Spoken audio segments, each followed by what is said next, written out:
నమస్తే, మీ senior journalist చేరంగల Krishnaiah.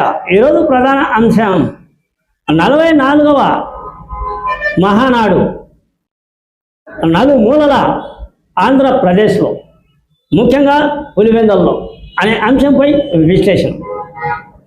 ఉదయం నుంచి ప్రారంభమైంది మహానాడు కార్యక్రమం.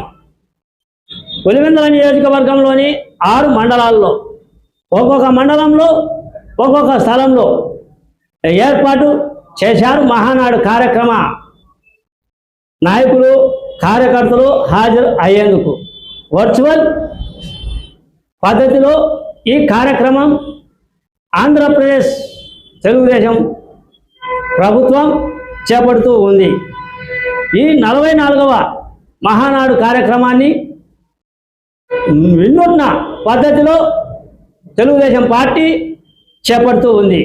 ఇది ఒక చరిత్ర అని చెప్పవచ్చు. ప్రధానమంత్రి నరేంద్ర మోదీ ఆదేశాల మేరకు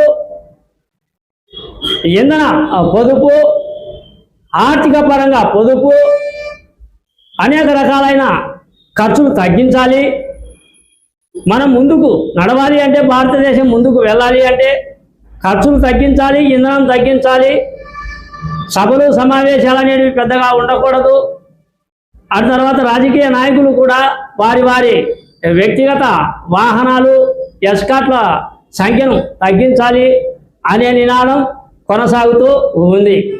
అందులో భాగంగా ఈ సమయంలోనే మహానాడు కార్యక్రమం తేదీ వచ్చింది.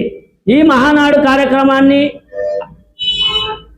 ఖర్చు బరాయించి చేపడితే మహా చెడ్డ పేరు వస్తుంది అనే ఉద్దేశంతో ముఖ్యమంత్రి నారా చంద్రబాబు నాయుడు ఈ వినూత్న కార్యక్రమాన్ని వర్చువల్ పద్ధతిని కనిపెట్టాడు. మొత్తం అంతా కూడా మీడియా సైతం, కార్యకర్తల సైతం, నాయకుల సైతం ఆంధ్రప్రదేశ్లోని ప్రతి నియోజకవర్గంలో ఈ వర్చువల్ పద్ధతి ద్వారా మహానాడు కార్యక్రమాన్ని నారా చంద్రబాబు నాయుడు ప్రారంభించి మాట్లాడారు. ఈ మహానాడు కార్యక్రమాన్ని పెడదావ పట్టించేందుకు వైసీపీ వాళ్ళు ఈరోజు ఒక కార్యక్రమాన్ని ఏర్పాటు చేశారు. అది నమ్మద్దండి. వారు చేస్తున్న నేర చరిత్రను మనం ప్రజల్లోకి తీసుకుపోవాలి. మన నినాదం అభివృద్ధి అనే నినాదం వైపు మనం వెళ్ళాలి. వైసీపీ నేర చరిత్రను మనం ఎండగట్టాలి అనే కోణంలో మొత్తం అంతా కూడా ఈ మహానాడు కార్యక్రమంలో ఆంధ్ర రాష్ట్ర వ్యాప్తంగా నారా చంద్రబాబు నాయుడు సందేశాలు ఇచ్చాడు.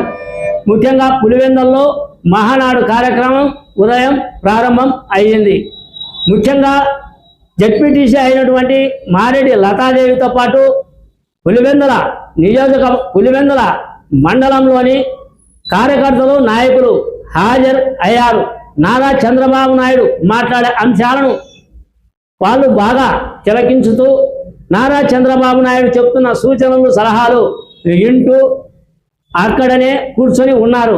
కాకపోతే కొంతమంది బయట నిలబడి ఉన్నారు, మరికొంతమంది టిఫిన్లు చేస్తూ ఉన్నారు, మరికొంతమంది కుర్చీలలో కూర్చొని ఉన్నారు, మరికొంతమంది బయట చిట్ చాట్ వ్యవహారాలు చేస్తూ ఉండడం వల్ల అక్కడ ఉన్నటువంటి రద్దీ పల్చగా కనపడడం గమనార్హం.